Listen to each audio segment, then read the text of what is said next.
Ooh. And welcome everyone. We are now live. How is everyone doing? Let's check the chat here. Angelite, hello. I'm hi. Yeah, well, I also hi to you. Hi from Hi Michigan. Alfred. Derek, Hi. Dark Reaper, good to see you. Hello, everyone out there. We're going to let some more join in before we start the podcast up. So welcome. How's everyone been doing? I've been good. I'm good, yeah. It's humid up here in Massachusetts at the moment, which I'm not used to. As a SoCaler, I'm not used to humidity, so. I'm surprised it's humid that far north. Like Florida, yeah, I understand, but Massachusetts, really? No, our summers definitely. I grew up with humid summers, so this isn't new here at all. It's just I haven't dealt with it, in a long time. So. All right. Oliver wants to say night. Hey. Night. Good night. He sees himself. Good night, my someone. Good night, my love. All right. Night, buddy. Night. Hi, Daddy. Yes. Good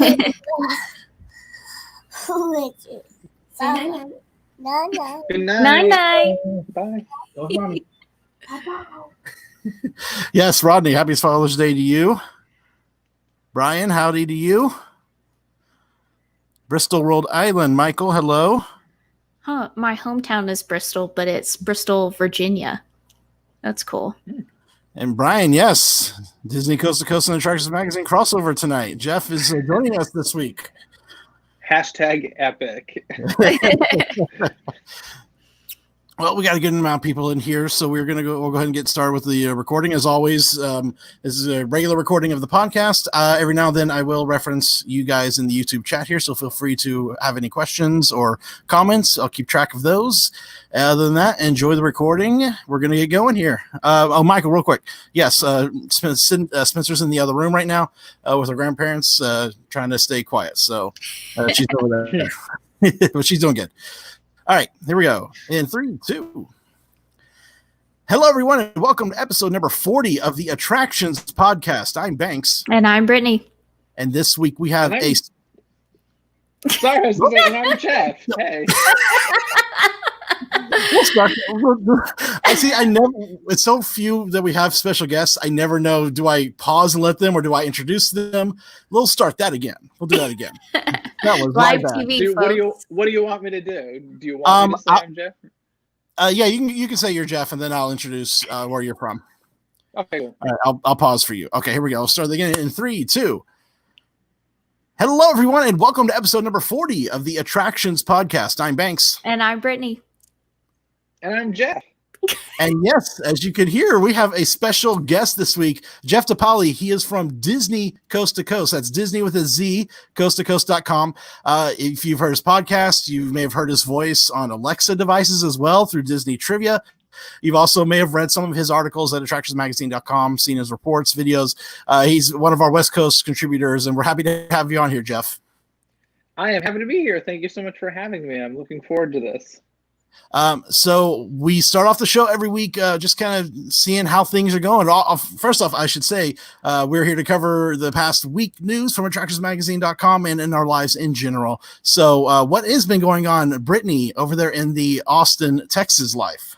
Well, it's been humid and rainy and gross here, so that's been fun. The Last of Us Part 2 came out on Friday, so I've been playing that nonstop. It's probably one of the most divisive and intense games I've ever played in my life. Yeah, I've heard lots of good things about the first game, and a lot of people were excited for the second one. So has it started to live up to the hype? Yes and no. They kind of played with you with the trailers and all the game footage and stuff that they've released over the years. So I thought the story was going to go one way and like a certain catastrophic event was going to happen. And then within the first hour, the entire script gets flipped on you and something happens that you definitely weren't expecting in a very brutal way, and it sets the stage for the rest of the story, and it like calls your morals into question and like makes you examine what vengeance does to a person mentally and whether or not you excuse their actions because you're playing as them or whether they're right or wrong. It's very, very intense.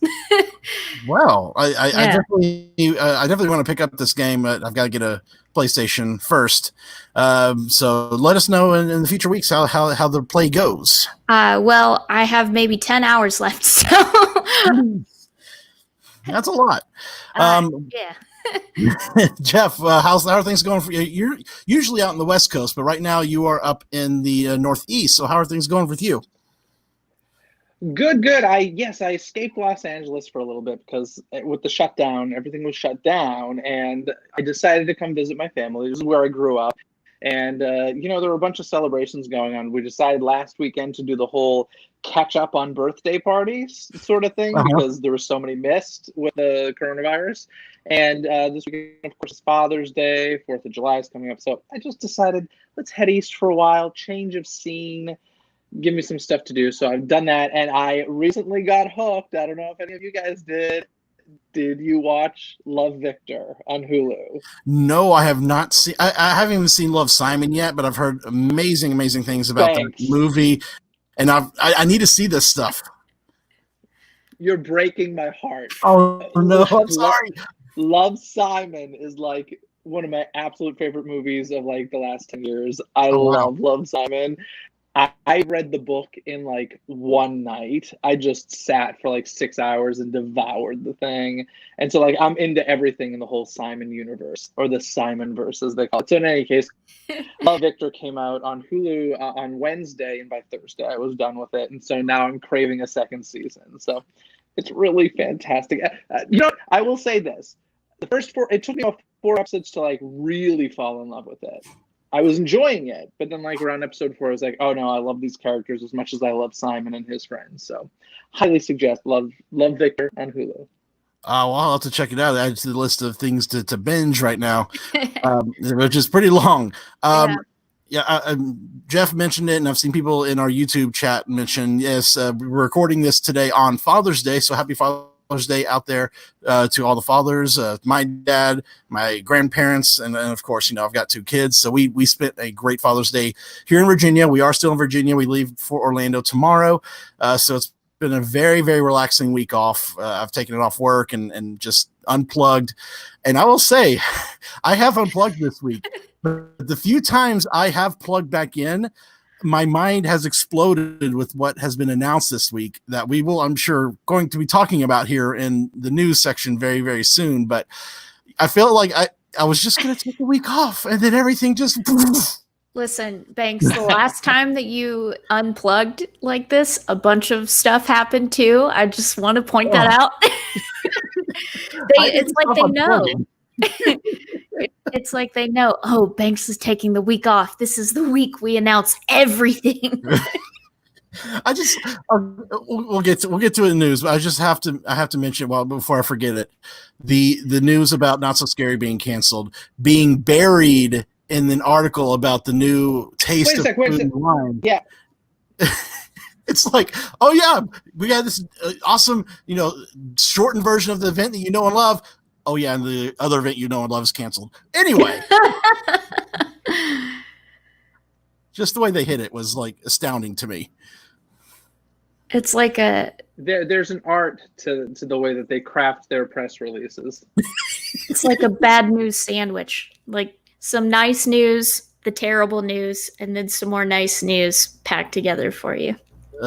We'll talk all about that here in News in the Queue, which we'll go ahead and get to right now, Brittany, with News in the Queue. All right, just a couple quick housekeeping things. Shanghai Disneyland celebrated its 4th anniversary last week. Guests got to go back to the park. It was very nice. They opened up some of their stage shows, so guests get to see those again. And now they have Olu, who has his name changed to Olumel. He's at the park now with merch and stuff. Very cute. And then Hong Kong Disneyland reopened to guests last week, too. Yeah, which one's Olu? That was the turtle one, right? Yeah, the turtle one from Aulani. Oh, everybody froze. Oh no. Hello? Uh-oh. I'm definitely having connection I'm here. issues. You there? I Yeah. can I can still hear Can you you, hear Jeff. me? I can hear Brittany, but it's going in and out for sure. Yeah, you both froze at the same time for me. That's fine. We'll mark that down as 10 minutes. That way I can edit that out in the audio version. Text that. Did everyone hear me asking who Olu was? That'll be a good starting point. Are you able to hear me clearly? Because like on my end, your audio is very in and out. But am I coming your audio through does okay have a on you? little, like sometimes your audio does have little clicks to it, but I can still hear you. Yeah, you're just froze. Your image is frozen for me, though. Yeah, same. Hold on, what? Is it frozen for you, Banks? Yeah, your image is frozen for me as well. I saw someone in the chat mentioning that your image was frozen earlier.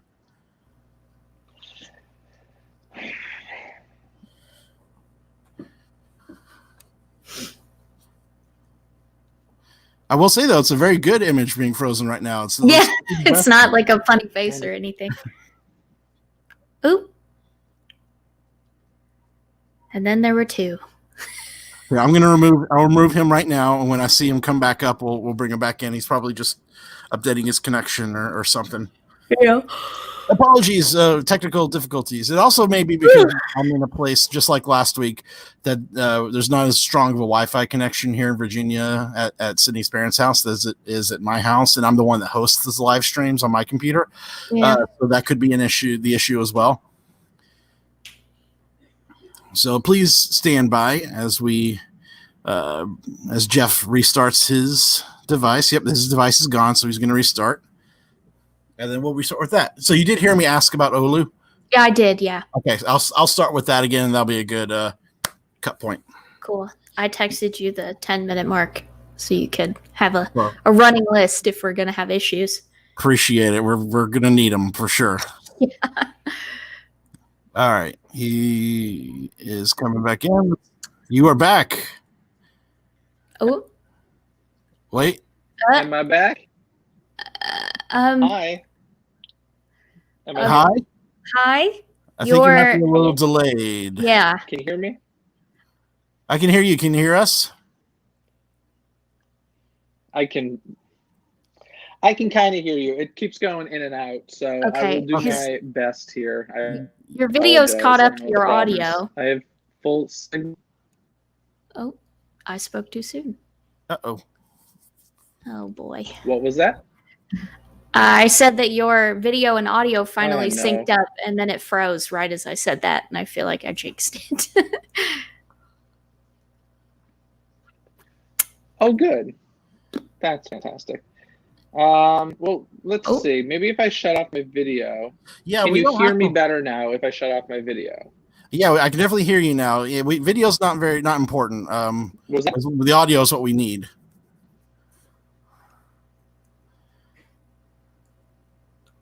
Hello. Sorry, I missed the last thing you said. Oh, did I? Am I cutting out too? I was just mentioning that. What do you think the issue is? Do you think it's a Wi-Fi thing? It could be, and I was mentioning it while you were reconnecting. We were having a little issues last week because since I host the stream from my computer, the Wi-Fi that is in the house that I'm at Sydney's parents' place in Virginia, is not as strong as the Wi-Fi back in Florida, so that could be the issue as well. I am not entirely sure, but I don't have any other way to connect. Do you have a hotspot on your phone you can try? To personal phone. Let me get my charger for my phone because it's almost dead. I'll see if I can hotspot off my phone if that works better. Is there? Yeah, check for the hotspot. Yeah, because I'm on a wired connection, but I don't have like hosting capabilities. But I don't mind trying it. See if it works. I'm showing full signal for my Wi-Fi. How don't know. Let me try something here. Sorry to everybody watching this live. Yes. Yeah, guys, sorry. Let me try something here. All right.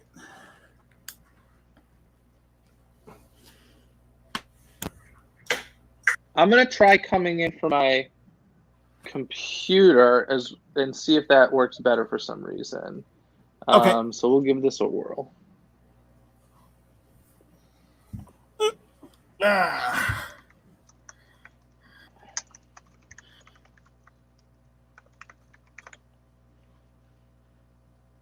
Oh, Banks. I just realized something. Oh, I can hear myself. Ooh.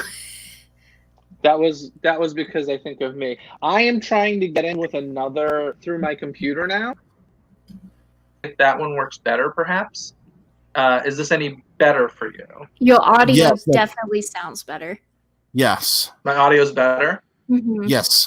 Okay, I'm going to hang up on the phone. And here I am, I guess. Hi.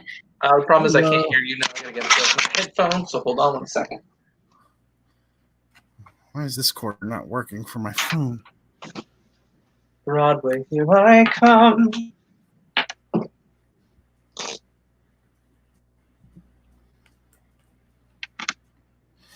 All right. Okay, how's this? Is this better? Yeah. Oh, yes. Weird. Usually Sorry. the phone's usually so much better, but whatever. If this works better, let's do it. All right. Well, everyone can hear me, and everyone can hear Jeff and Brittany, and we're all good. Copacetic here. Yes. All right. We'll just keep going here. Brittany, send me 17 minutes as well, so I know that this is between 10 and 17 minutes is what needs to be cut out. Okay. Keep it all. It sounded so good. Yeah.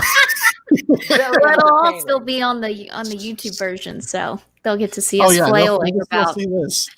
All right. We're getting ready to go, everyone. So we were talking about Hong Kong reopening and Oulu coming to Shanghai. So I'm going to start with the Oulu question. Here we go. Now, Oulu is a friend of Duffy, and that was the turtle from Aulani, correct? Yes, he's the newest one. And what's the new name now? Olumel. Okay. Yeah, they did the same thing with Cookie. Now she's Cookie Ann. They're giving them the two names. Okay. Now, I want to get both of your opinions on this. Hong Kong is reopened, and we've got our first really good look at what do they call it? The Castle of Magical Dreams? Yep. What are we thinking about this?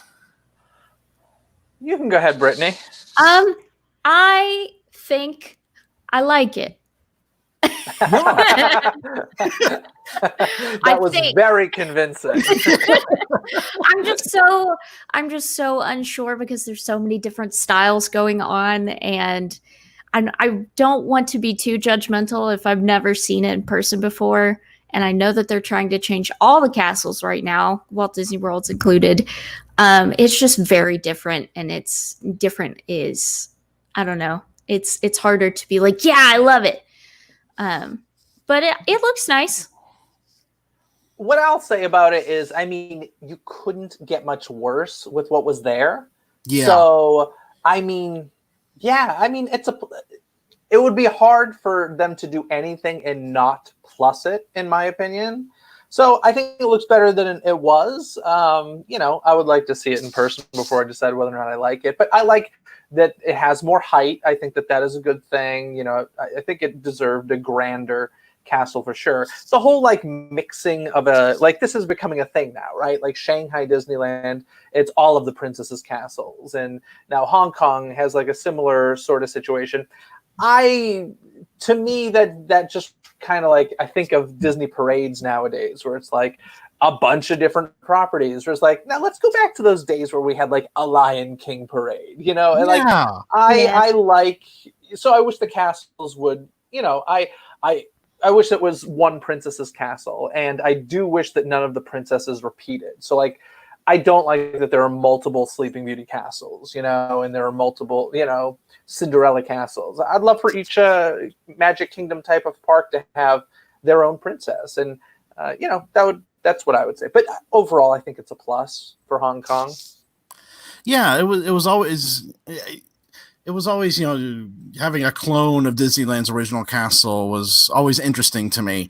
But I can't look at this castle anymore, and I can't not see the original castle still there, just a different color scheme now. Yeah. It's still that throws me off a little bit, but I do like Jeff had great points. I do appreciate what they've done with it, and maybe it'll look a lot better once you see it in person.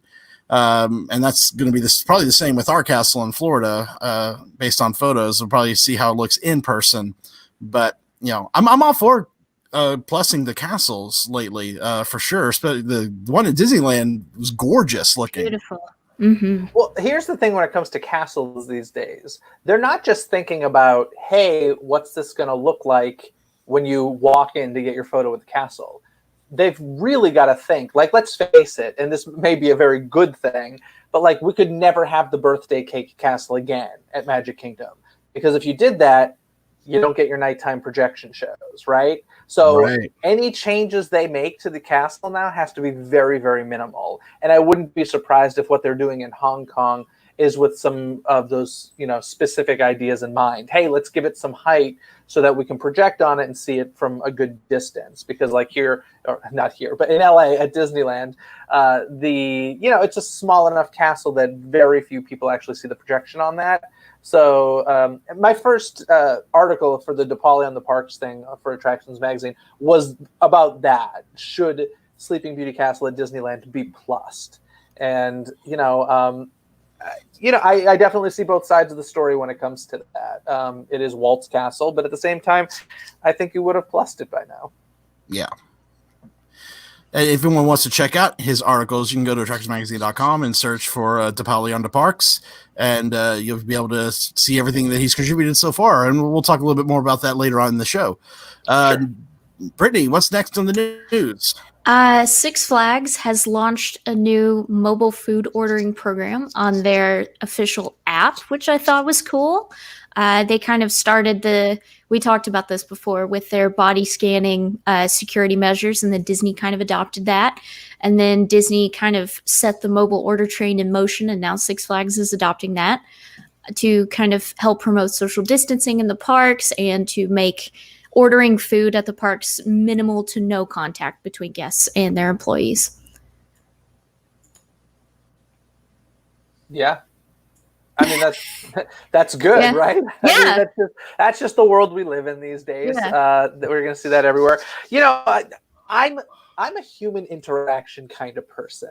Like, I miss hugging people. I got to be honest. I really miss that. And so, I enjoy seeing friendly faces when I go to the theme parks and stuff and interacting with friendly faces. So I understand it. It's all being done for very good reasons. My hope is, and I always go back to like the airlines analogy when it comes to stuff like this. I remember when the airlines started charging for luggage, your first checked bag, which used to be free and included in your ticket. And the reason was given that, gas prices are insane right now, so we need to do this to, balance the cost. And it's like, well, then those gas prices went down and we never went back to that free first checked bag. So my fear is we're going to see a bunch of changes in the parks that are because of coronavirus that become permanent changes even after there's a vaccine. That's my only concern with it. But obviously for right now, it's what needs to be done to open. So I get it. Yeah. Yeah. Agreed. Speaking of things being done, California and Orange County, Florida have both passed mandates making it mandatory for people to wear face masks out in public. Specifically in Orange County, this affects two amusements in particular, Fun Spot Orlando and Gatorland, which did not have masks as a required entry point. You could wear them if you wanted to, but they were not required by guests. So now they have to. Yep. Well, we've said it in the past on here. I am very much, wear your mask if you feel uncomfortable, maybe stay home if you can help it. A lot of the parks seem to be doing great things by having rest areas where you can sit down and take your mask off and breathe and cool off for a little bit, and that's great. And I hope more parks include those. But at this point, especially with the numbers really big on the rise in Florida, yeah, you need to wear your masks. Please wear your masks. And I know out in California, I think not the mayor, but the sheriff, the Orange County sheriff there, because remember, Orange County is both in Florida and California. The Orange County Sheriff in California is saying they're not going to enforce the mask mandate the governor has said. Like, he's against it. Yeah, no, Orange County in California is doing whatever the heck they want. Like, it's been like that for, probably over a month now, where the governor's like, close the beaches. And they're like, we're going to the beaches. Like, so they're Wow. like their own group of people. And guess what? Disneyland just happens to sit in Orange County. So that's going to be very interesting, because the locals, like the very close locals, are very much of the mindset of, we're going to do what we want. And of course, Disney is going to be like, no, you're not. Like, this is private property. We can essentially enforce whatever rule we want. yeah, And we're going to require masks. So it'll be interesting to see. For me, when it comes to masks, I actually was a little concerned about, I just did a flight recently from LA to Massachusetts. And, the whole having to wear the mask the whole time, that was definitely the longest period of time I've had to wear it. And it didn't bother me so much, like, as far as the discomfort level. For me, the issue I have with it is, like, to me, I just find it terribly depressing to see everybody having to wear these things. Yeah. And, it's so interesting, because I'm old enough to remember going to theme parks and not walking through metal detectors. And now that is such a normal part of the parks experience. But I got to be completely honest, every single time I go through a metal detector, it, like, depresses me. It puts me in a weird place of, it makes me so sad that this is the world we live in, that this is what we have to do to go enjoy our day in a theme park. The difference is I can leave that after about 5 minutes of dealing with that. Wearing a mask all day and seeing everybody else wear a mask all day is a constant reminder of this is the world we live in. And to me, like, that's the biggest problem. And so, like, I'm not running back to the parks as fast as some people might be for that reason, mostly. And that's, for people who are just craving the parks and just want to get there no matter what, I respect that. Go do it. Have fun. Be safe. Yeah. But yeah, I don't like the constant reminder. I hope it's over sooner than later. It's difficult. Yeah, same. And I've been going to the parks since they've reopened, mainly for work. It's not really something that I'm craving to go do. I just know, we are a news organization. We got to cover what's happening. So, but I will say, like, the times that I have been out there, especially Universal, I've been very impressed with their ops and the way they're doing things. We've talked about this in the past, but I just have, it bears mentioning again, because this whole week in Virginia, I've been in Florida for years, and it's not often that I get out of town. Especially this is my first time out of town since all this started. I kind of forgot. I'm going to be honest. I forgot that this was more than just Central Florida. Like, coming to Virginia and seeing everyone implementing these exact same things that the theme parks in Florida are doing, all of the mask wearing and social distancing.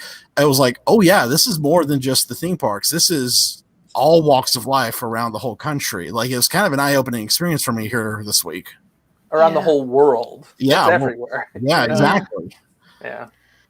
Yeah, it's hard because for me, it just made me super paranoid about going places and seeing the masks and being like, oh, well, I touched this thing and then I saw someone else touch it, and I'm going to have to carry hand sanitizer and wash my hands really thoroughly and wipe down all my groceries and stuff. And it just kind of, it like shatters your safety bubble, I feel like, and makes you reconsider everything that you're doing. Exactly. Yeah. And exactly what Jeff was talking about. You get these constant reminders of the real world. And when you go to the theme parks, you're kind of there to escape reality for a little bit and just enjoy the fantasy. And then seeing people constantly wearing the mask, it reminds you, oh yeah, there's some serious thing going on right now.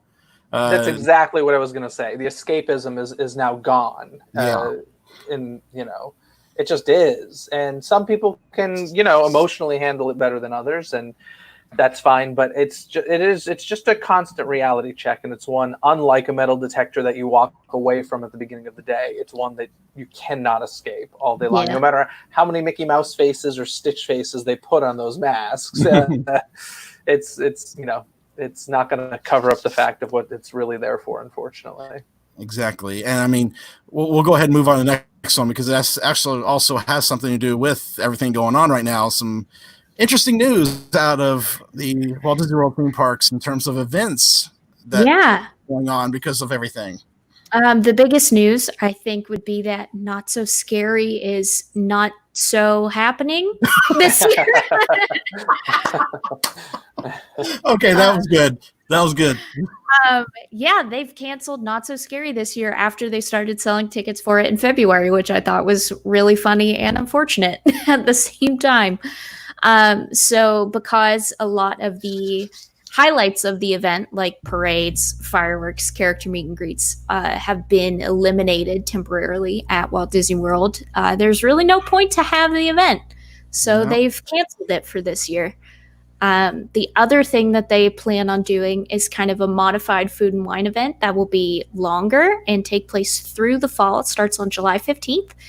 And they're going to have various performances by the Epcot regulars like Mariachi Cobre and the Janitors and the like at the American Gardens stage, and various food stalls. I assume there's the Flower and Garden stalls that are just still up, and they just rethemed them. Right. I think I saw some aerials where they already took down a lot of the gardens of Flower and Garden. A lot of the topiaries and flower displays are gone already. Yeah. Oh, I heard they were keeping the topiaries up. I heard I think they're keeping a few Remy for sure. Oh, okay. They said that they were keeping Remy.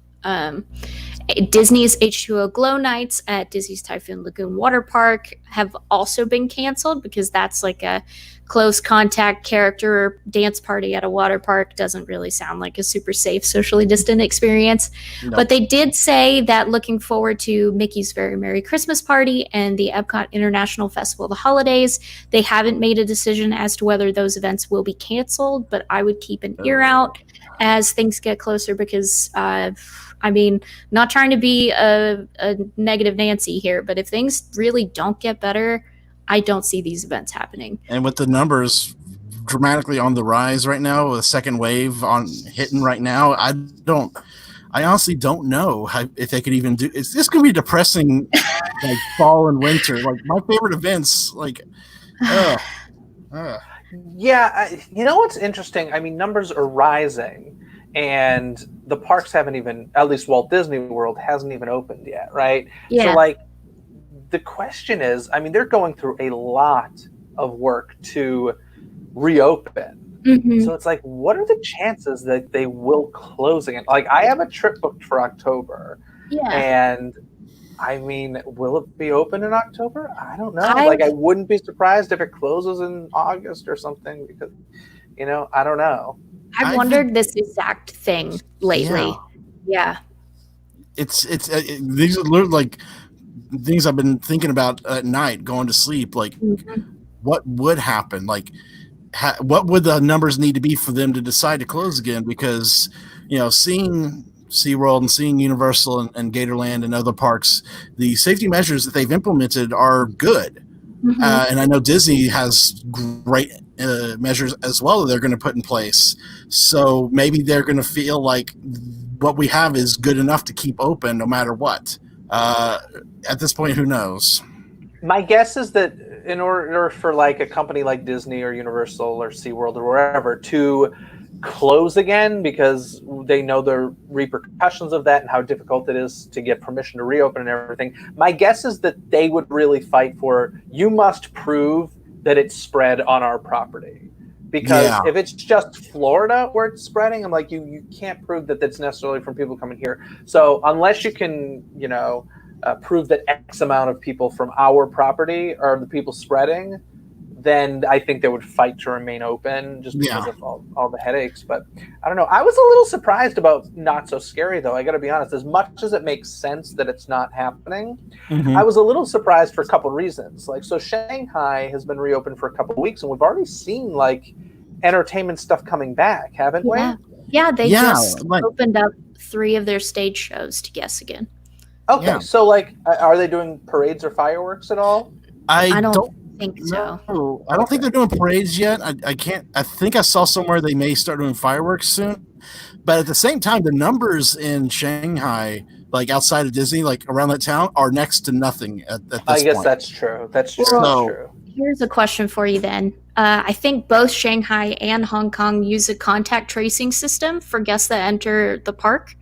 And they have to have like a QR code scanned when they enter. So that way, if someone contracts it, they can trace back to where this person scanned their QR code at and kind of contact trace that way. Would that be something we would need to see here in the States, or is that too invasive and infringing on civil liberties, I guess, for Americans? I don't know.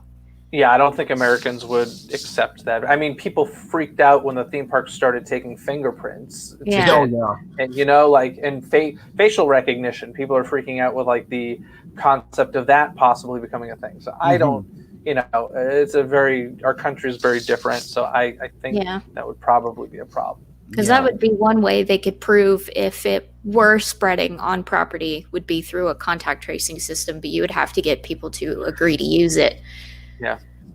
Brian in our YouTube chat mentioned part of the news was also that they did officially confirm they put a pause on the refurb for Spaceship Earth. Yeah. So the current version will reopen when Epcot opens on July 11th or July 15th for Epcot. So interesting to see that they confirmed the pause, and I'm hoping that it is just a pause and not a cancel. I've heard several things about that. Like, they've paused construction, but I've also heard it doesn't mean it's necessarily reopening. And I hope that that's not true, but I've had some cast member friends say, no, the construction's not happening, but the ride's not reopening. And I was like, are you sure? Because that seems a little weird to me. Like, yeah, why wouldn't they reopen it if they're not working on it? Well, Disney officially said they're reopening the ride. Oh, they are? Okay, great. Yeah, on July 15th, Spaceship Earth will be open with the current version. Good.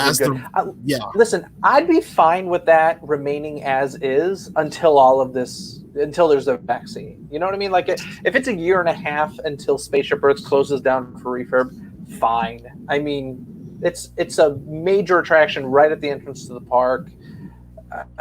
I'd be fine with that. Yeah. All right, Brittany, what we got next? All right. The hot tea of the week. Disney revealed its theme park reservation system and announced that there will be no park hopping for the foreseeable future. Some spicy news. So this theme park reservation system, it seems fairly easy to understand. You log in through My Disney Experience and you get a calendar of dates that are available for you and your party, and you reserve your visit to a particular park on a particular day. And they will start with Disney Resort hotel guests who have theme park tickets. And I believe this starts on June 22nd. And then on June 26th, annual pass holders without a resort hotel stay will get to make their reservations for a visit. And I believe they can have 2 at a time. 3. I think I saw 3. Okay. Yeah, and then there was some misreported stuff at first. They originally said 2. It was a mistake, I guess, and it's 3. And then on June 28th, all other ticket holders who don't have a resort stay and aren't annual pass holders, like those who would stay off property, are able to make their reservations. And also keep in mind that Disney is not selling new tickets right now. Yeah, that's a problem. That's a Or, problem because I have a resort stay and they're Yeah. telling me I can book starting tomorrow. It's like, well, I can't book because I don't have my park tickets yet, and you're telling me I can't buy them. So I have major issues with this whole people paying to stay at their resorts aren't guaranteed admission. I think that's a major problem that they're going to have to deal with because that's not an acceptable answer. Man, I didn't even know about that. Wow. Yeah. Horrible. It's like specific stated language that a resort stay does not guarantee theme park admission. Right. Yeah. Like, I'd be fine if they said it doesn't guarantee the park of your choice every day. Like, you're not, but if you're telling me I'm paying to stay a week on your property and you can't guarantee that I'm going to hit all 4 parks at some point throughout that week, I call that a very bad business model, and frankly, they're going to have to deal with that really quickly. Well, and I think that tomorrow's the 22nd, so we're going to see how things go. I mean, what do you think they'll do? Do you think they'll just deal with it on a case-by-case basis, or let people who have resort stays buy tickets if they want? Or because I don't know. We don't know when tickets are going back on sale, right? And like that's the ridiculous thing is, I mean, I've got a week booked and just don't have the park tickets yet, and I would buy them today if they would let me, but there's no place to buy them. And so to me, that's a broken system. If you're like, hey, we're opening it up for reservations, but, listen, annual pass holders are great business, and so are locals, but they're making a heck of a lot more money from people paying to stay on their property and buying tickets to their parks on a daily or weekly basis versus an annual pass holder. Those people should get priority, in my opinion. I'm not saying it should be 100%, but you should only fill as many rooms as you can accommodate. In my opinion. Wholeheartedly. This is like the airlines overbooking. It's really what it is. In addition to all of that, they are discontinuing the complimentary Magic Band option for resort hotel guests, so you can still buy one if you want, but they won't be free anymore. They're going to instead integrate that technology into the My Disney Experience app through the digital key feature. So people will be able to use their phones to do contactless payment, enter their hotel room, things like that. Could we be seeing the end of the Magic Band? Because they're going to be able to do this technology on phones to open your rooms. What's to say now you can use your phone for theme park entry? Honestly, I would not be surprised if we eventually see a phase out of the Magic Bands after this. Is that an immediate change? It changes next year on January 1st. Okay. Yeah, the thing that's going to be interesting is they use Magic Band for like those magical moments in the rides and Photo Pass, so it'll detect things. So now if they want to continue that technology, they're saying you either have to buy into it, which is a bad idea, or we need basically access to your smartphone all day, which is also a bad idea. So if we get rid of Magic Bands, which I think that it is headed in that direction, it seems like, I mean, what's going to happen with some of those photo opportunities and, those little extra magical touches that we see in the parks. Especially rides like Seven Dwarfs Mine Train and Slinky Dog, where there's no way to get the photo unless you're wearing that Magic Band. Yeah. Who greenlit Magic Band? Was that a Chapek thing or was that a Stag thing? I mean, that was 2014, so I think that was Tom Staggs was in charge of the parks back then. That was a fail, huh? That was a fail. Well, at least for the foreseeable future, Magic Bands will still be a thing. It's just now resort guests won't get them for free. So. I do have something that I'm been thinking a lot about, and I don't think I've really seen anyone talking about this yet in terms of this whole reservation system. Because my wife Sydney is a cast member. What is going to happen with cast members? How are they going to get to go to the parks? Are they going to have to make reservations? Are they just going to be blocked out? Bye-bye. They don't care. Bye-bye. Yeah. Oh, no. I wouldn't be surprised if for the rest of this year, at least, they're like, guys, we cannot accommodate you. Like, yeah, I know they're doing cast member preview nights for the parks before they open to the public to test, right? To basically test. They're using them as guinea pigs. Basically, just to see how things go. But the cast members are going to be able to sign up, and they can bring 3 guests. So Sydney's going to try and sign up, and so I can go and see how things go. But it's probably going to be like enjoy the night because you're not coming back until next year. Yeah, that's unfortunate. That's honestly a big problem for them if that's what it comes down to. Like if cast members, my guess is they're going to have to figure out something for cast members to be able to enjoy it, because let's face it, how many people do you know working those low wage jobs just for the free park access? Like, a lot of people. And they put so much money back into the parks, buying merch and food and everything else. And yeah. So I don't know. It's going to be interesting. It's going to be very interesting. What'll be interesting is seeing how Rise works without a virtual queue anymore. Can we talk about that really quick? Why are they getting rid of virtual queue? This is insane. The only thing I can think is that the capacity is going to be so low in the parks that they feel like they don't, like, standby is going to work. But I can't believe they're not doing virtual queue. It's mind-blowing to me. Sounds borderline dangerous with how crowds are. Yeah. I can't believe that they're not doing virtual queue. They're not doing, I guess that it is standby, no single rider, and they're going to use single rider queues to accommodate, I guess. But it's so weird because, like, you have Universal Orlando over there introducing new virtual queues for their rides during the reopening, and then you have Disney saying, we're not going to do that. Like, I'm interested to see how that works and which system ends up being the better one. The thing that's interesting about that is that, like, by doing a virtual queue, what you're doing is you're allowing people to stay out in the open air for longer periods of time, where even if you're doing a standby queue for lower capacity crowds, you're still basically asking people to stand indoors while they wait. So, like, which is a better idea in this current state that we live in? I would say being out in the fresh air for longer periods of time. So it's an odd choice to me, especially since Disney has the technology for so many of their attractions. Yeah. Weird. It's such a strange decision. I don't understand why they would go this route instead of just being like, yeah, for the time being, everything is virtual queue. But I don't know. We'll see how it goes. I just picture in my mind like miles long lines to get on Millennium Falcon and Rise of the Resistance just snaking through the park. We'll see how it goes.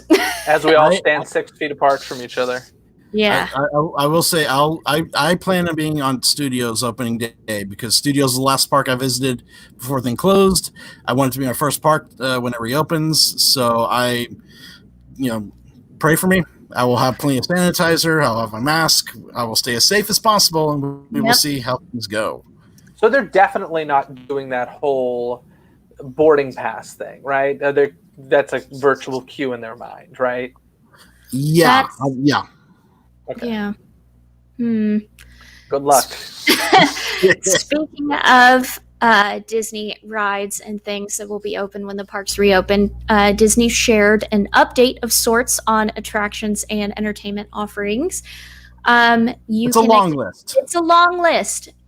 We'll go through a few of the highlights in a minute, but the most notable things is how characters will appear in the parks for the foreseeable future. You will see them in special cavalcades, in the boats at Animal Kingdom, which I have never seen before. Oh my! It brings back memories of when I first moved to Orlando in 2007 as a college program kid. They used to have characters on the Discovery Island boats going around the lagoon where Rivers of Light is currently, and it was always a surprise and delight kind of moment. I always loved seeing that, and so I'm like, oh my god, it's like they're bringing that back, and I love that. And they're also doing processions along the World Showcase Promenade at Epcot and motorcades in Hollywood Studios. Tapestry of Nations. I think that was the first Disney parade I ever saw. Oh, nice. Yeah. Good one. But you will see characters appear and that kind of thing, kind of similar to the distant but amusing First Order Stormtroopers at Disney Springs. Because there will not be any parades or nighttime shows, unfortunately. And here's what I don't get about the whole cavalcade thing. So is this something that won't be on a schedule? It's just going to be more of a happening? Okay. Yep. Yeah. Because I was like, what's the difference between people crowding around for a cavalcade versus a parade? If you're going to have a cavalcade...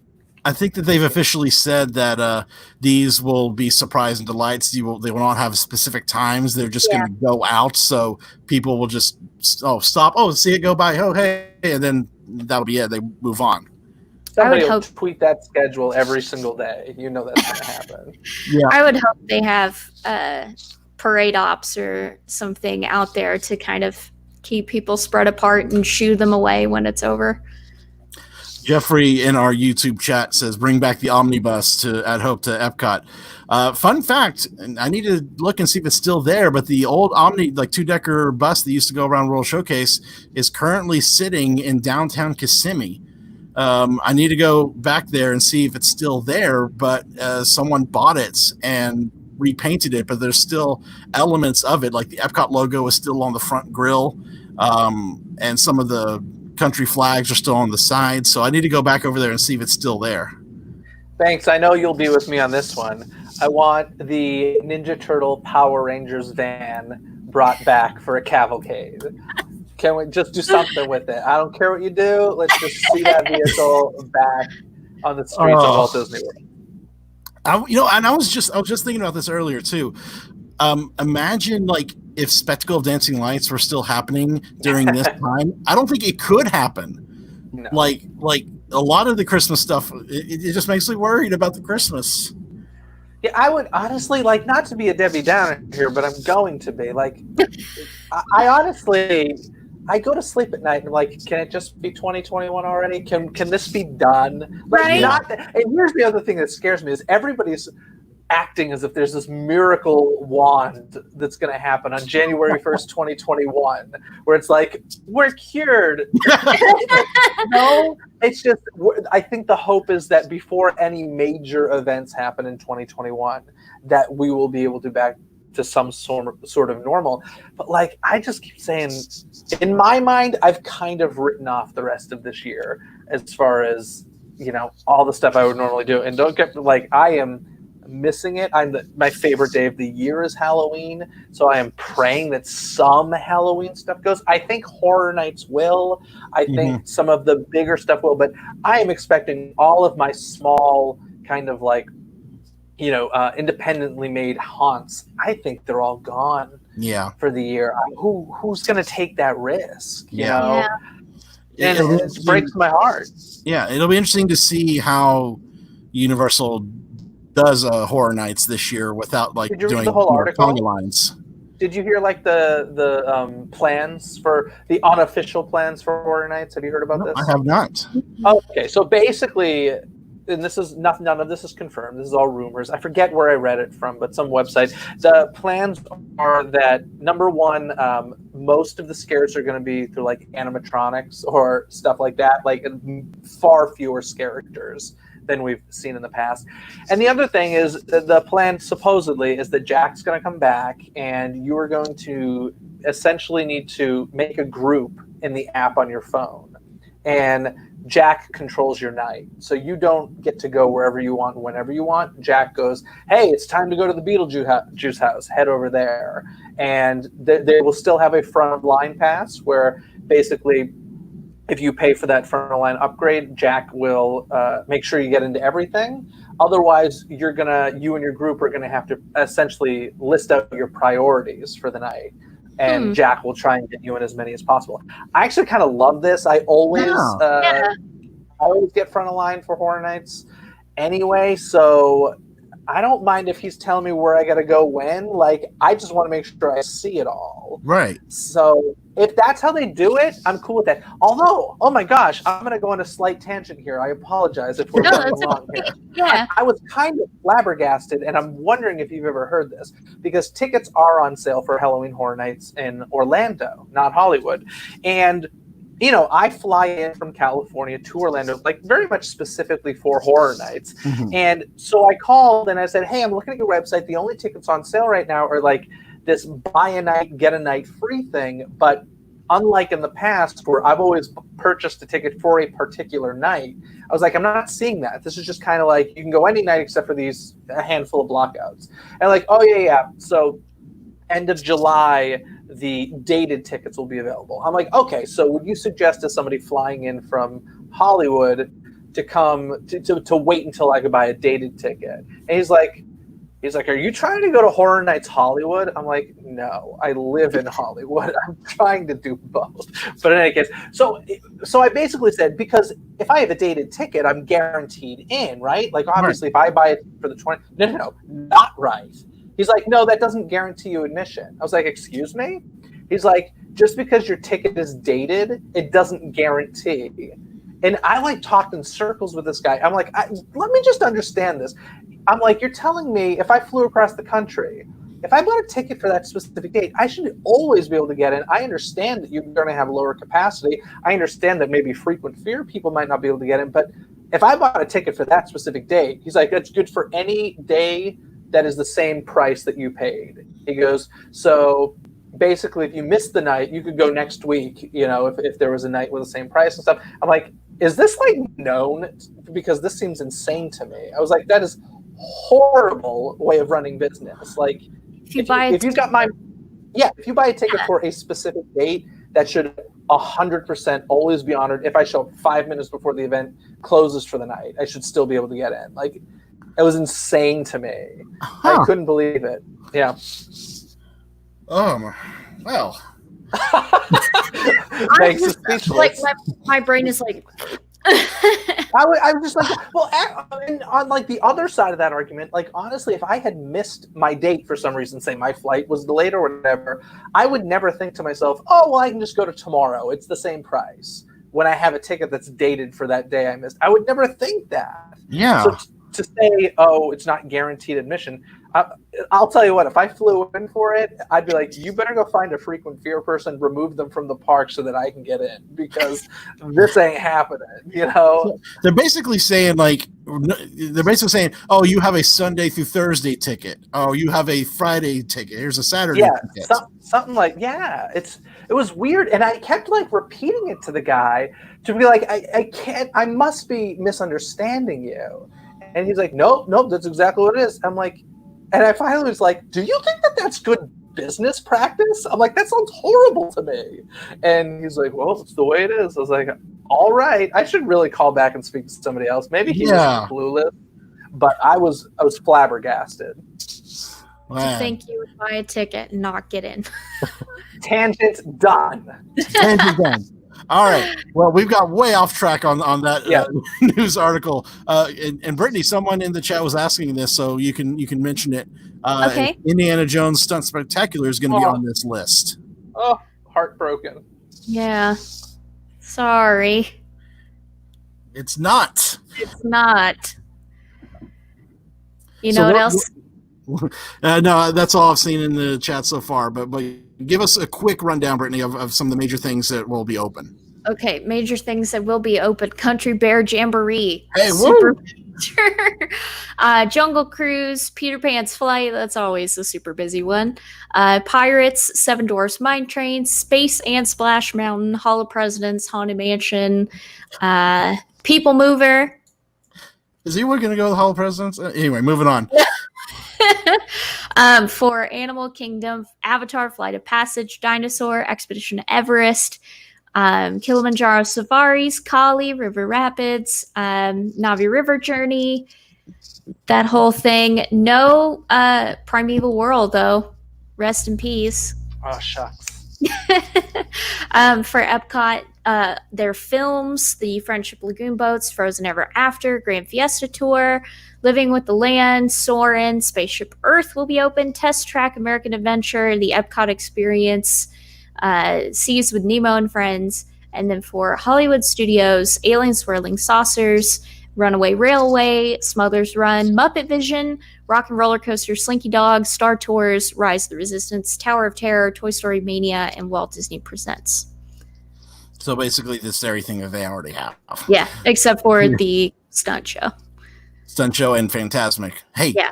Disney, this is the time. Maybe update our Fantasmic. Yes, please, God. We need it. All you guys need is a new dragon. That's it. Exactly. Yeah. Instead of a stick with curtains. Oh, it's so depressing seeing it come out and just like.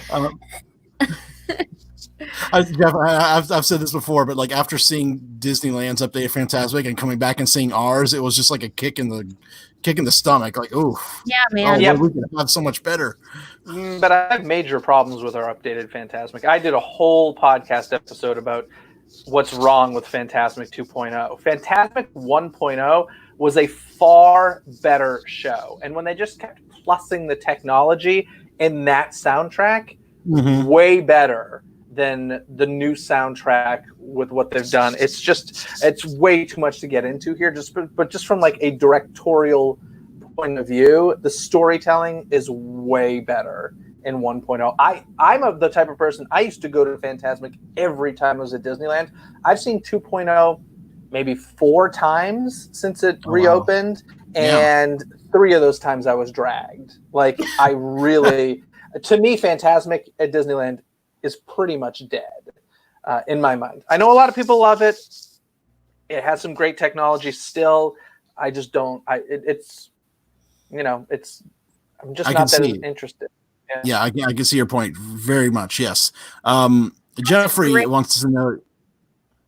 So no folk, no Festival of the Lion King. Yeah, I would expect. Ooh, no Finding Nemo either. Yeah. Oh, I love that show. Yeah, basically no audiences. That's what it comes down to. Amusement Labs has a good question here. Do you think we'll see a mass exodus of annual pass holders for the parks cause the lack of guarantee of admission for regular ticket holders? Yeah, I 100%. I know that they're offering essentially partial refunds if you have an annual pass. That's the way to go, folks. Like, I get the crave or the desire to go to these parks, but I do not think it's worth your money right now to be paying a monthly fee. Yeah, for these things. I 100% would get that partial refund. And listen, if I wanted to go for a day, buy a day's ticket or something. But to be paying crazy amounts of money that they're asking. And I understand they can't. In reality, tickets should be discounted right now, right? Like, we're not getting 100% of what we get, but they can't do it. Otherwise, their annual pass holders would get very upset. People who have already purchased tickets would get very upset. They don't want to keep giving refunds. So I understand why tickets prices are not decreasing, but that's a tough sell, right? Like, that's a conversation I'm having with my family. It's like, listen, there's going to be a ton of compromise. Do we want to pay these prices to go to a place where there's going to be tons of compromise? And the thing you got to weigh is there's just a lot of people who right now are like, I need something to just stop the Groundhog Day that I'm living in at the moment, Yeah. And so even with compromise, I'll pay it, and that's what it comes down to. But, doing that for a week's vacation versus months, I think months, that's asking a lot of people to keep paying for lesser than. Yeah. Yeah. I mean, to me, based on everything that they're taking away or not offering, it almost feels like they're saying, don't come unless you are already planning to be here. Without, I think that's true. Yeah. Yeah. I think they want to dissuade people from coming, right? Because they need to, legally, they need to have many fewer people in the parks. And the last thing they want to do probably is like have to tell somebody, sorry, you can't come. So the less people that have interest in coming, kind of the better for them in certain ways. Guest relations, God bless the people working. Yeah. Oh, yeah. A crazy several months. Well, that was probably the longest news in the queue I think we've had in this podcast history. Hour. I am so sorry. It's my fault. That's great. I love discussion. That's what this news in the queue is all about, is discussion. But Brittany, is that all we have this week? Yes, and you talking about Fantasmic was an excellent lead-in to our main attraction. Yes, so our main attraction this week, I reached out to Jeff because Jeff's been doing the Depolity into Parks articles for us on attractionsmagazine.com, and I said, do you have anything that you want to discuss this week? And Jeff, what would you like to discuss this week?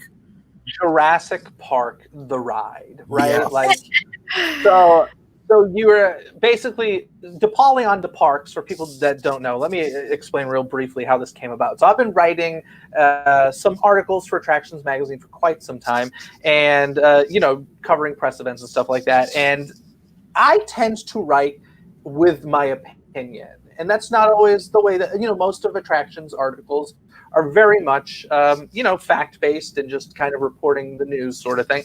But I don't know. I always throw my opinion into it. I'm very opinionated.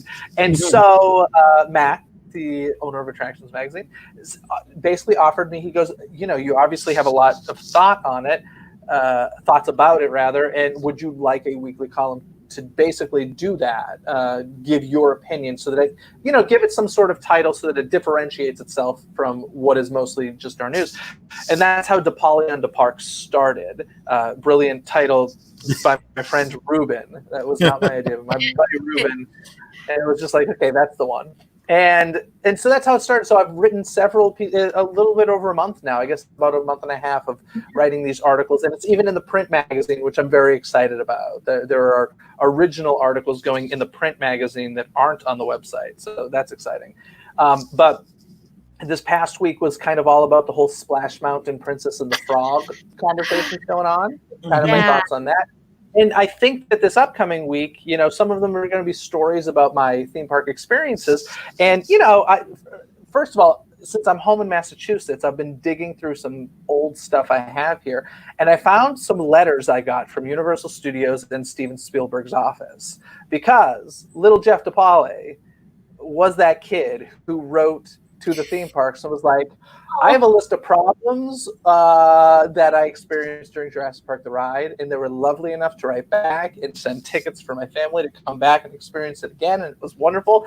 But I love Jurassic Park the Ride. And basically, should I tell my story, or what do you want me to tell exactly? Yeah, go tell it. Basically, I'll try to make this short, but I was on vacation with my family in Los Angeles from Massachusetts as like a young person. And I remember seeing construction for Jurassic Park the Ride. The gate was up and it said coming summer of '96. And I was like, oh my God, like Jurassic Park was that movie that kind of changed my life. Like there was pre-Jurassic Park and post-Jurassic Park. Like the way that most people have babies and work that way. Like I'm like, nah, it's Jurassic Park. So I was like, we've got to come back when this opens. And so like my lovely family agreed. We went back, after it opened, soon after it opened. But I was at a point in my life where I was a major wuss when it came to rides. Like so that drop terrified me. And so I researched everything that was supposed to happen with this attraction. Like I knew it top to bottom, how it was supposed to all work. So just to like mentally prepare myself. And so I get there, I, ride it, and there was just a lot of stuff not going right, and tears and dinosaur skin and stuff that made me very unhappy. And so I was like, oh man. And so I tried it again later that day, and like different stuff wasn't working. And I was like, are you kidding me? So I'm like, I need to talk to Steven Spielberg about this. He would not want his ride represented this right to the top. He would not want this to be going on with his ride, right? So I wrote a letter to Steven Spielberg. I wrote a letter to Universal Studios. I listed out all these things. I wish I kept the letter I wrote. I don't have that, but I do have the letters that they sent back to me. And Spielberg's office sent me and my family tickets to go back to the Universal parks whenever we wanted.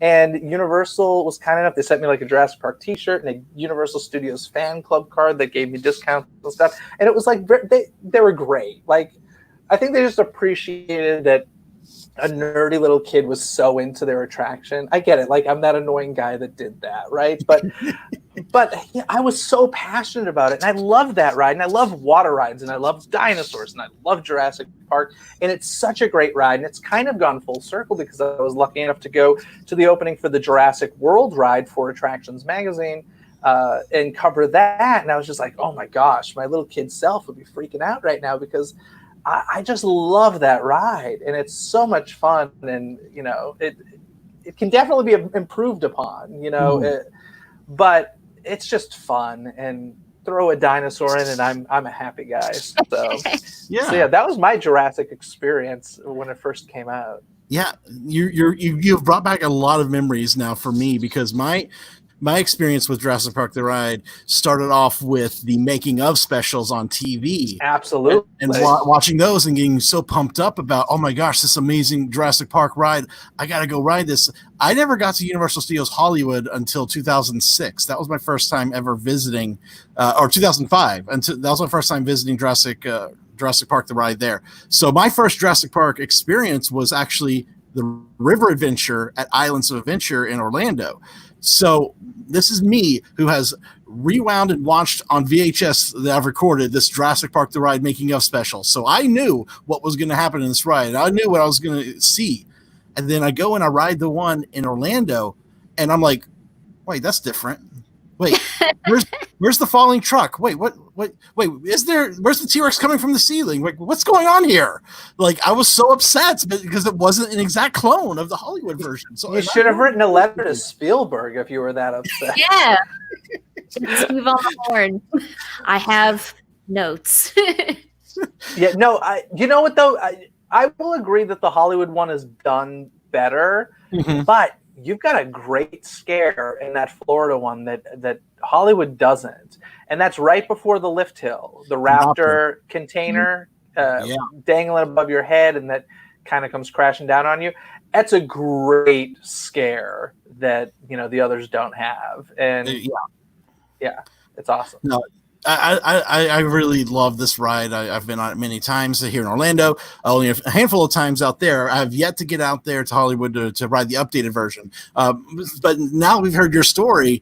What were your thoughts on the update, on the transition from park to world? I really like it, but I don't want Florida's to change.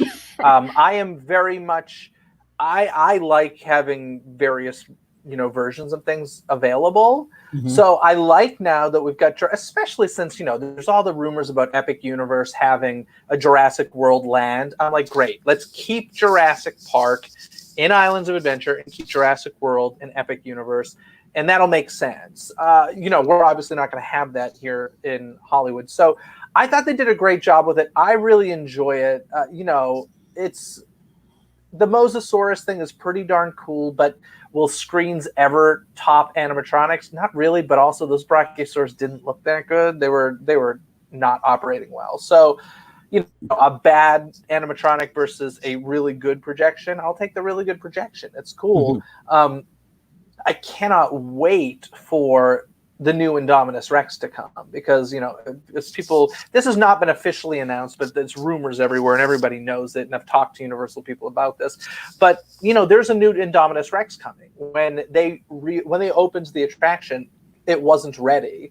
And apparently it's going to be, it reminds me of like Stories of the Yeti. I'm like, oh, you better go that first week because like this thing, it's supposedly really, really, really cool. And the battle between the Indominus and the T-Rex at the end is going to be phenomenal. I just hope it works consistently. What we have there, quote unquote, now is temporary. So I'm excited to see, and even, before I even knew that, before that was like a known thing, I loved it. So they made it like the whole T-Rex kingdom inside of there.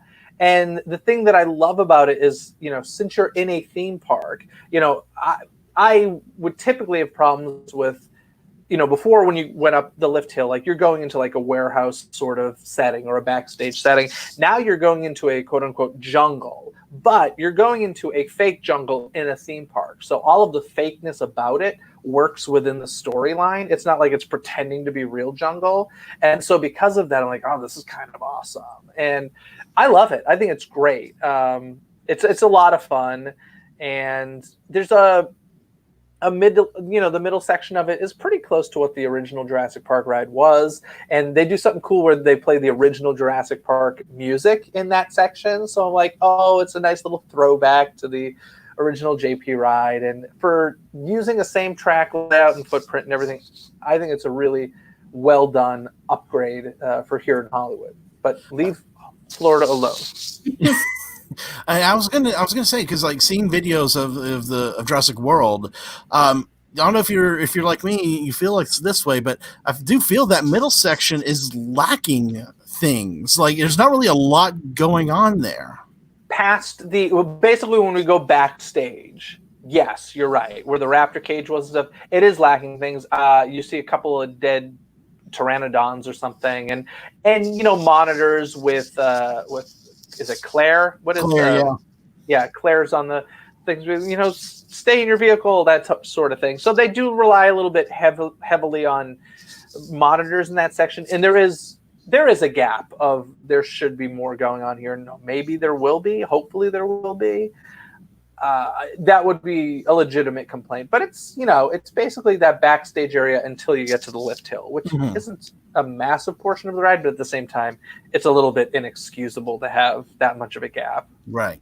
It'll be interesting to see if they ever end up touching the Orlando version, because I mean, obviously they're building this huge coaster in the middle of Jurassic Park right now that's rumored to be Velociraptor themed, called the Velocicoaster.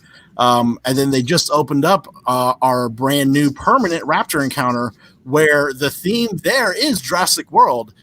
but the rest of the land is still Jurassic Park. So there's a bit of a clashing going on with the theme there. So it makes me wonder if the Velocicoaster is supposed to be Jurassic World themed.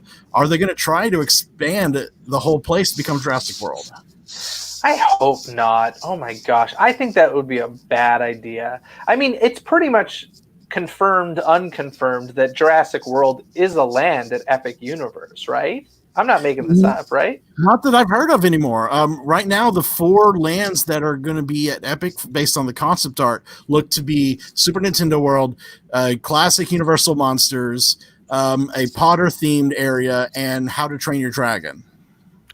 They're not talking Jurassic World at all? No, nothing in the concept art even points toward Jurassic World. And I've heard that How to Train Your Dragon might even be DreamWorks in general, too. So it's neither here nor there on that one.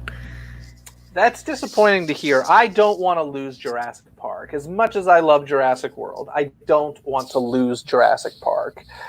That would make me sad. The Velocicoaster thing, isn't that going in front, like the tracks ride in front of the Discovery Center and everything? Yeah, the whole okay. The main part of it is kind of there between where the Triceratops encounter used to be, and then it goes out over the water and in front of the Discovery Center.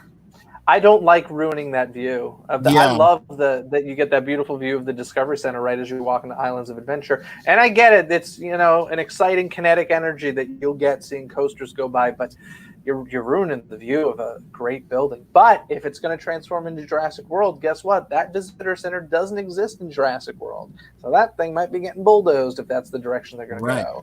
And that's disappointing. Yeah. And I encourage everyone to kind of look into the story of the Jurassic Park island at Islands of Adventure, because it's not even Isla Nublar. It's a 3rd island, according to the backstory of Islands of Adventure. And I can't for the life of me think of what the name of that island is, but there's a whole cool backstory of how that Jurassic Park came about in the canon of the Jurassic Park universe. That's interesting, because at Hollywood, you are in Universal Studios Hollywood, and John Hammond has taken a portion of Universal Studios Hollywood to make a Jurassic Park essentially attraction or ride of sorts. And they got back, Richard Attenborough did a lot of the Q videos and stuff, and he goes, oh, that thing that happened on the island, don't even worry about it. I'm here at Universal Studios Hollywood, and we're taking care of things. And it's kind of like what we see in The Lost World, where they're trying to build it in San Diego or something. Right. And so it's interesting. I didn't know the 3rd island story for Florida. That is very interesting. Yeah, I've got to try to find it, but there is a name of the island somewhere, and I think it's mentioned in the Q video for our ride too, because they do have John Hammond in there, but he's also talking about this new. I think he's talking about this new island. It's not the same as the Hollywood video. There's a whole interesting backstory that would be cool to dive into. Oh, I think I just found it. Isla Goldblum is Isla Goldblum. Isla Aventura. Yeah. Interesting. Huh.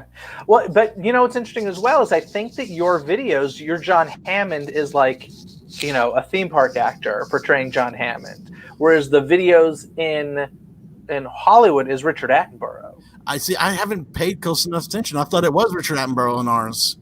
Maybe I might be thinking of a souvenir video or something, but I've seen actors portraying John Hammond that are not Richard Attenborough in Florida, not so much in Hollywood. So it's interesting as well. Brittany, what do you think about? Sorry, we're just kidding. No, it's okay. Well, because I didn't grow up in the theme park area, I think, Banks, you were actually with me the first time I ever rode Jurassic Park the ride. That's right. It was after Mardi Gras several years ago. 3 years ago, I think. Mm-hmm. So that was my first experience with it. My main thing is Universal keeps getting rid of their iconic cornerstone IPs like Jaws, Back to the Future, and now Jurassic Park is getting changed, and Disney is so reliant on their legacy IP almost to a fault, and Universal is always new things, this new movie came out, we're going to retheme this, and it makes me sad that there's no reverence for the history, because these movies, they aren't, they're still just as popular as they were before. I don't really want to see a Jurassic World takeover in Florida. I don't. That's my thoughts on it. I Yeah. just feel like there's not a whole lot of reverence for the history All right, in that. I found a website that gives the backstory here. So, located off the coast of the state of Florida, the island of Isla Aventura was the site of John Hammond's third and most successful attempt at launching Jurassic Park. Following the collapse of Isla Nublar in 1992, Hammond searched all the way from California to Europe for his perfect park location before finally finding what has been described as an ideal location in the form of Isla Aventura. I like that. Brittany, just go back to what you were saying for a second about not, paying enough attention to their classic stuff, unless it's mugs and glasses, as we've seen for this. Yeah, with merch. Which people are eating up like crazy, right? They are, people are loving this confrontation, E.T. and Back to the Future, Jaws merchandise. So, it is a little crazy, but I get it. Like, you have to close things to open new things. Yeah. But I agree. They've closed some epic attractions at Universal. So Jurassic Park, man, I think everybody would agree. And I am a Jurassic World fan, but I think everybody would agree Jurassic Park is much better than Jurassic World, right? Yeah. I don't know. I mean, 50 years from now, are people going to be talking about the technological marvels of Jurassic Park and the strides that it made in cinema, or Jurassic World? These movies are evergreen. They stand the test of time. Yeah. Why not plus those attractions or build new attractions based on those IPs instead of just, we're going to demolish Jaws and put Harry Potter over it? Yeah, no, the heart. Jurassic Park is it was going to be a timeless film. It's absolutely in my top 10 favorite films of all time. So influential to me as a kid, and it still holds up. It's amazing how much the computer generated dinosaurs hold up to this day in that movie. Like, you look at other movies released the year Jurassic Park was, and you can be like, oof, whoa, you can see the early 90s and computer, the CGI of that. But the Jurassic Park is still so damn good. Mm-hmm. I might fight you on that a little bit, but But in aspects. To me, it's the animatronics were more impressive in the puppetry that they did. I love that special effects work that they did in Jurassic Park. The CG stuff, it's from 1993, right? So I give it a break. But CG is an interesting thing. Sometimes I'm just amazed at what it can do, and then other times I'm like, really? And I think all it really comes down to is budget. How much time and money do you have to do it? Because it can't. The technology's there to do what you want to do. It's just how much money do you want to spend doing it. I'm interested. I was not the biggest fan of the Fallen Kingdom movie. Oh yeah, that was.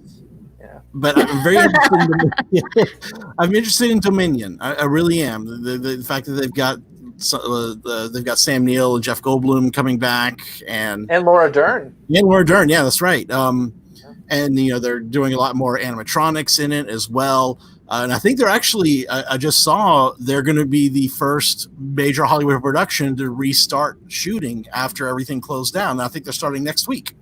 Yeah, very soon. I saw that. Yeah, I got to say, in Jurassic World, that I'm going to say Brontosaurus for lack of a better name. I can't think of what it is, but when that dinosaur's dying in their arms, oh my gosh, that is some of the most beautiful puppetry animatronic works I've ever seen. Like, that thing is a living, breathing thing, and then you see it die before your eyes. Like, it's incredible, that stuff. And I just wish that the ride, animatronics looked that good, because they don't. And I get it. These are, machines that need to work all day out in the sun, in the water. I get you can't control it the way you can on a movie set, but I wish it was closer to what we see on the screen, because it's rough. But the T-Rex still looks great in the finale, I would say. The T-Rex is beautiful. Other than the fact that she's floating, which I didn't know dinosaurs could. Well, some dinosaurs can fly. I didn't know T-Rex could fly. But other than that, she looks beautiful. Yeah. Well, long live the Jurassic Park and Jurassic World rides. Obviously, still big interest in them with the movies coming out. Mhm. The coaster being built right now, then the recent revamp of the ride out there in Hollywood. So let's hope we see them around for a long, long time. Banks, Agreed. when you come to Hollywood, I want to ride it with you. Yes. The first time you do Jurassic World, let me know. Please, yes, we'll head out there and we'll do this. I'm very much looking forward to finally getting out there again. It's been way too long. Yeah.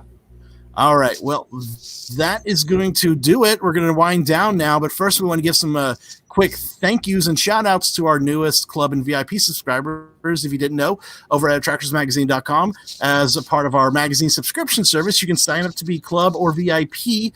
Different things you can get with different levels. And we want to shout out to Maurice Doyon, Leslie Hobgood, Michael McGuffey, Jessica Mitchell, Gregory Nicholson Jr., Kimberly Oliver, Raymond St. John, Michelle Turlington, and Carolyn Zendithius.